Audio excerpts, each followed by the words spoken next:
Now, there are few people better placed to share insights into the thinking of the Hamas terror group than Mosab Hassan Yousef, the eldest son of one of the founders of Hamas. Nicknamed the Green Prince, he chose to turn away from terror, defecting to Israel decades ago. His unique experiences are detailed in his well-known book, The Son of Hamas. He is in Israel right now as a visiting fellow of the Jerusalem Center for Security and Foreign Affairs. Earlier, I spoke to him about the strategy of the terror group, what he thinks Israel should be doing next, the international understanding of Hamas, and his take on the future of Gaza after the war. He shares some strong views and personal insights. Take a listen.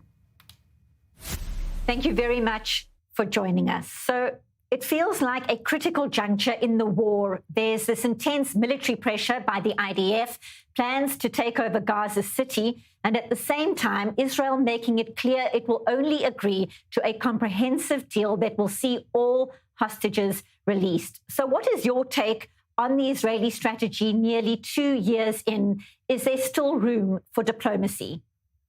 I agree with the Israeli strategy by applying pressure on Hamas. And I don't see any other alternative, unfortunately, because Hamas rejected all deals that don't keep them in power. And simply, this is not going to be acceptable by any party. What Hamas committed on October 7 does not qualify them to be a legitimate party on the negotiating table. We're not talking about two democracies negotiating in this case. We're talking about a terrorist organization that committed atrocities beyond anyone's imagination. And they continue to starve hostages, starve even Gazans. The what's so-called famine and the humanitarian crisis in Gaza is the responsibility of Hamas, that has been trying to sabotage every effort to help the Gaza civilians. Now, Hamas' tactic of partial deals is their desperate attempt to stay in power. And their game is known to the Israeli government. Hence, the Israeli government doesn't agree with partial deals that would keep the war going for forever.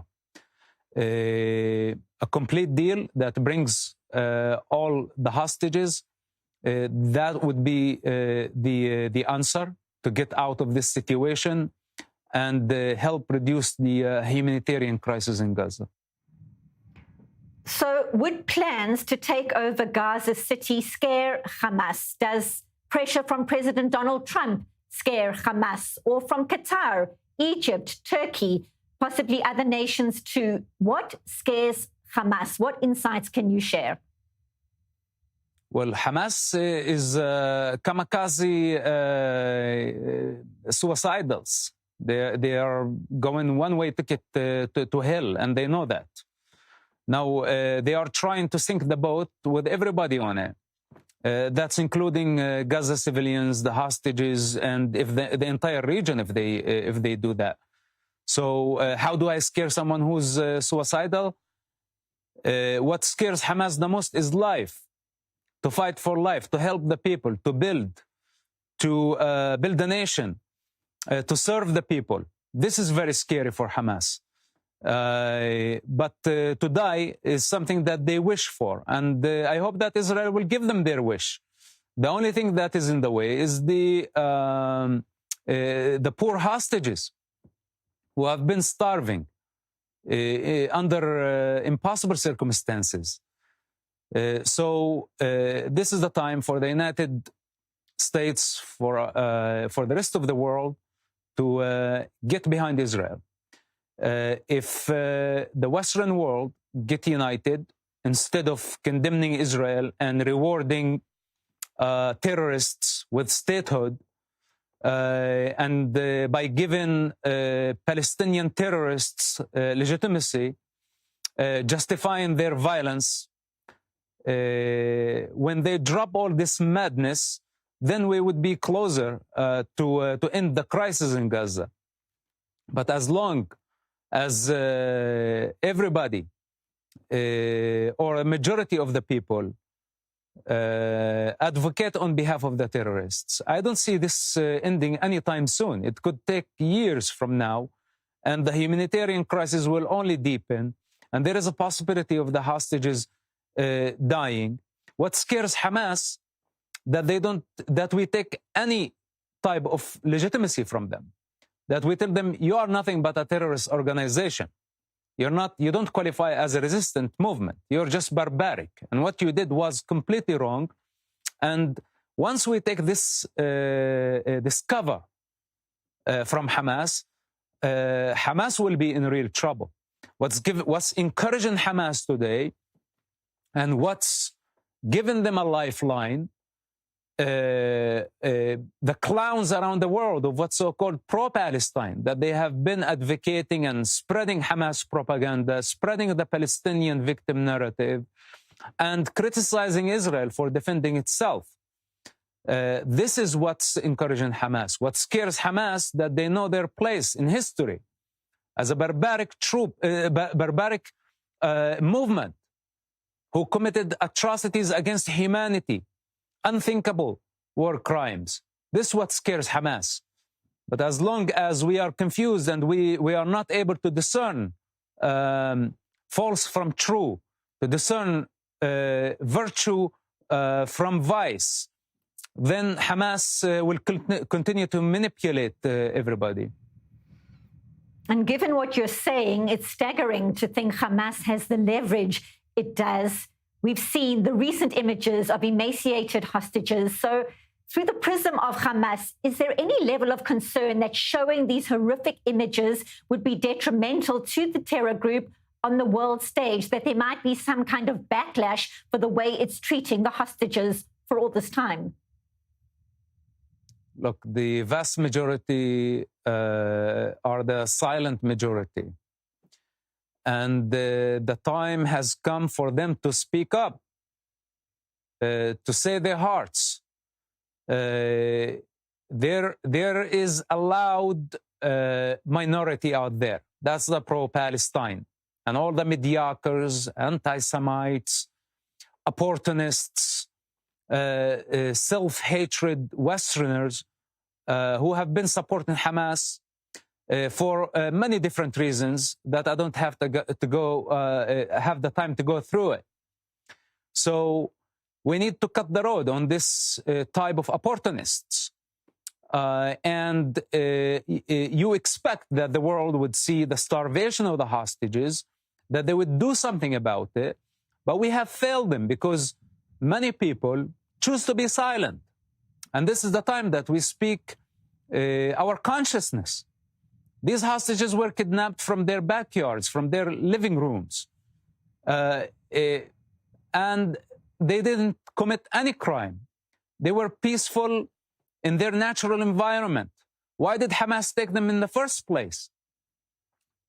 To exchange with mass murderers. And this is what Hamas demand.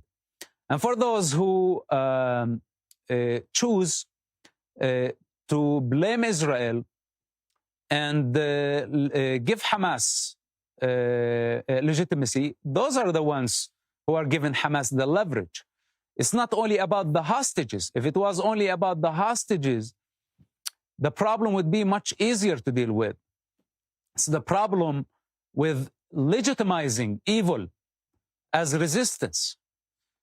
Had they chanted from the beginning of the war and they said no to Hamas atrocities, had the United Nations condemned Hamas from the beginning of the war, had France, the UK, Australia, Norway, Spain not recognized the Palestinian state, which was viewed in Hamas' perception as a reward for their violence, especially the timing of their recognition before the return of the hostages, as the humanitarian crisis deepened in Gaza, the situation would be very different for those hostages.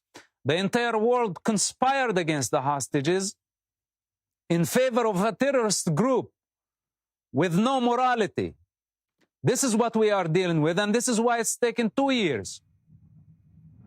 And it seems that part of the problem has been the world's inability to understand Hamas, perhaps Israel's inability to understand the thinking of the terror group. On a personal note, take us back, if you will, to your childhood, your first memories of how you heard Israel being discussed at home, growing up in Ramallah, your father, a charismatic sheikh, a leader. How old were you when you understood the vision of the Hamas Charter? The culture where I came from is the death culture. That's very unfortunate.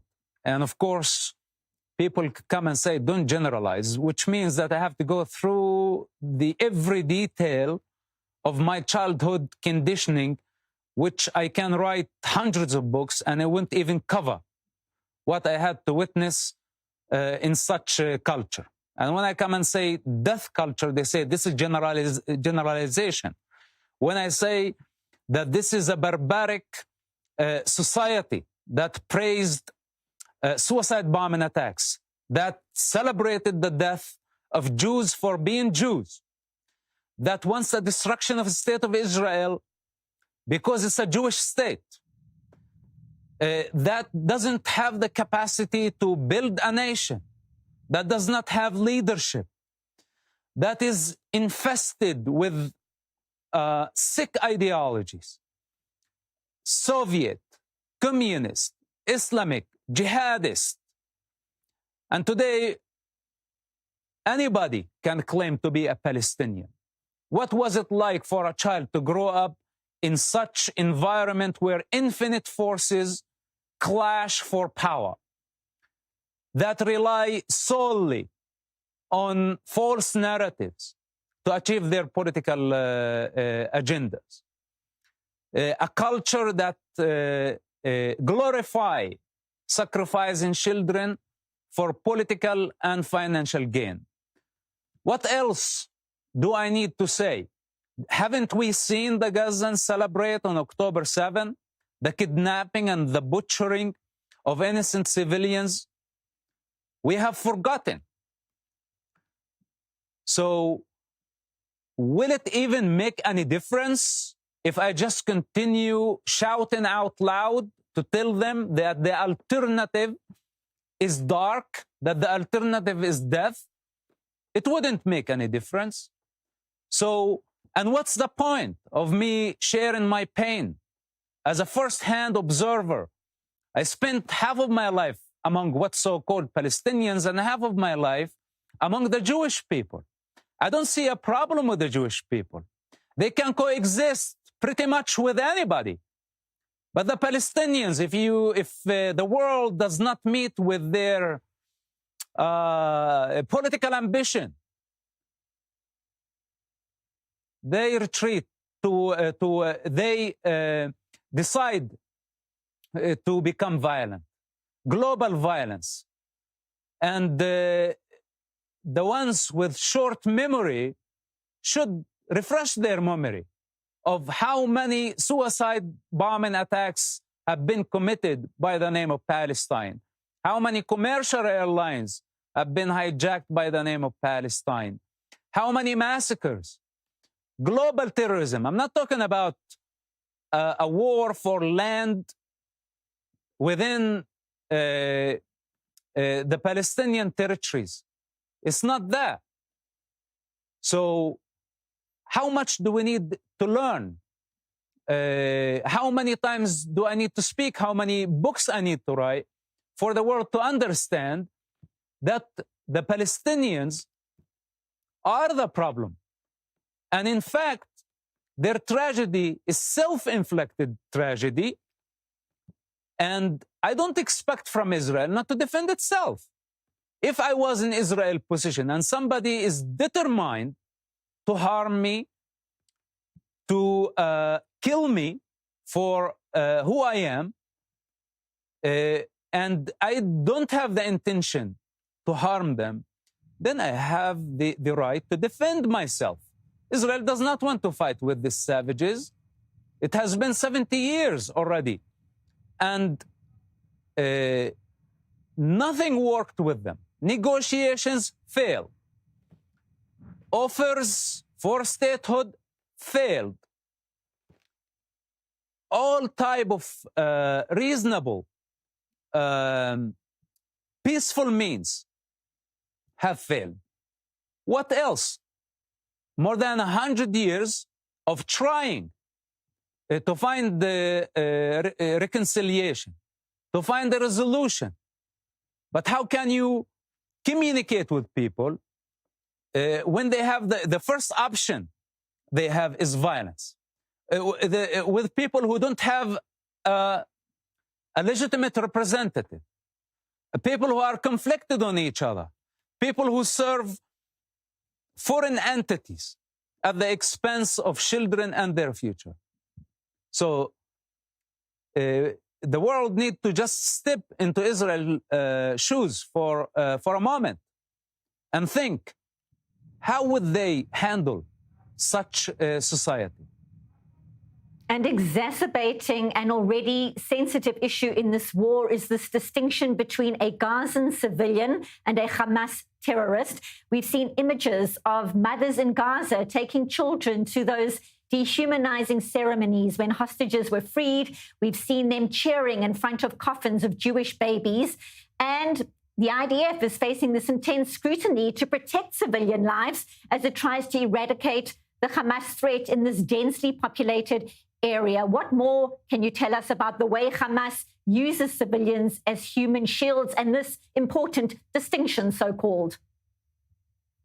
There is no modern army that has been prepared for such a scenario where terrorists hijack a very populated area, dig tunnels, deeply embedded below schools, hospitals, who use their own children as human shields.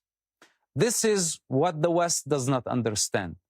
It's very hard for Westerners to fathom the thought that this is a culture that is based on martyrdom. The concept of jihad, the concept of Islam. On the top of that, Palestinianism, which is all depend on victim narrative that is seeking vengeance, which could go in vicious cycles for eternity. Hamas crime is unforgivable. What they did to the Gazan society. Now, are there any civilians in Gaza? Of course there are civilians. But also, these civilians voted for Hamas. A vast majority of Gazans voted for Hamas. Just take, for example, Hamas had their establishment anniversary every year. More than 500,000 Gazans participated in that celebration. It falls on December 14th. You can go to the previous years prior to October 7th. And when you see hundreds of thousands of people, 500,000 people, this is huge numbers. These are all committed Hamas members, the ones who were able to participate. Then the landslide of Hamas victory that brought them to power. Then incitement for violence, in child indoctrination. The mosques have been part of this process. Schools have been part of the process. The UNRWA has been part of the process. The entire society is complicit in Hamas crime. And I am not saying that everybody deserves to die in Gaza, and Israel is not saying that. And all the claims that this is a collective punishment is untrue. And if there was such thing as collective punishment, then Hamas is to blame, not Israel, because Israel asked the civilians to evacuate from the warring areas. But Hamas does not want them to evacuate. And also, when Hamas, big targets, hide among civilians and in residential buildings, thinking that they can be immune only because there are children and women in these buildings, I don't think it's Israel's fault if the civilians get hurt in the process.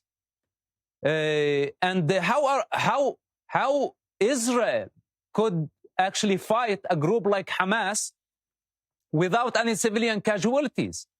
And all those who say that proportionality, etc., why don't they come down to Gaza and do the job? If they really care for the Gazan children. I want to see all these mediocres who have been given advice to Israel how to do the job. Bring your troops or stop talking and come down to Gaza. Show me how you're going to deal with a terrorist group who hijacked their own society, sacrificed their own children for global sympathy. Show me how you can deal with this type of savages. So Israel is doing the impossible job. Nobody has the authority to tell Israel how to do it. And if they don't like how it's done, then show me how you can finish this problem. Give me a comprehensive plan. None of them has a plan. They only can do condemn the IDF in this existential fight, demonize Israel, demonize the Jewish people, but they don't have a solution. They don't have an alternative. They don't even know the reality on the ground. So with that said, as long as Israel is fighting and defending itself, and in fact, as long as Israel is fighting on behalf of the free world, no one has the right to interfere in this business. And finally, it certainly seems a long way off now, given what you're saying, but much has been made about the day after in Gaza without Hamas. The ideology, of course, would still remain. From your perspective, what does Gaza look like without Hamas in charge? There is no Gaza anymore. It's finished. It's a rubble. It's going to take at least 10 to 15 years to remove the rubble. And nobody's going to buy this rubble. It's mountains of concrete everywhere. Thanks to Hamas for using every household as a shooting pad, where Israel had no choice but to demolish those buildings because Israel was not willing and still not willing to sacrifice the foot soldiers in Hamas trapped buildings. Israel had to evacuate the civilians, then to demolish most of the buildings so they could progress and get to Hamas tunnels. This is the reality that most of the jokers around the world don't understand how hard it is. Expecting from Israel to sacrifice tens of thousands, possibly hundreds of thousands of soldiers in its fight against those who choose to hide behind children and women. So today, Gaza is a rubble as the outcome of Hamas' evil work. So who's going to remove this rubble and how many years is going to take? It would be much easier to evacuate the civilians, at least give them the freedom to choose countries wherever they want to go, because the humanitarian crisis will deepen. Those who say rebuild Gaza, on what terms? Who's going to rebuild Gaza? Who's going to remove the rubble? How many years this is going to take? And what about the 2 million civilians?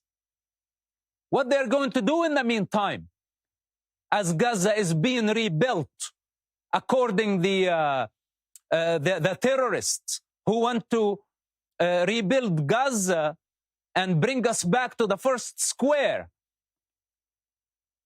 This is not acceptable. I think the world needs to help the Gazans if they choose to leave, to go somewhere else, wherever they want to go, especially the countries that recognize the Palestinian state. They should take tens of thousands, possibly hundreds of thousands of those Gazans into their countries if they really care for the Gazans. But I don't think that they care for the Gazans. I think this is just their power game to mock their adversaries.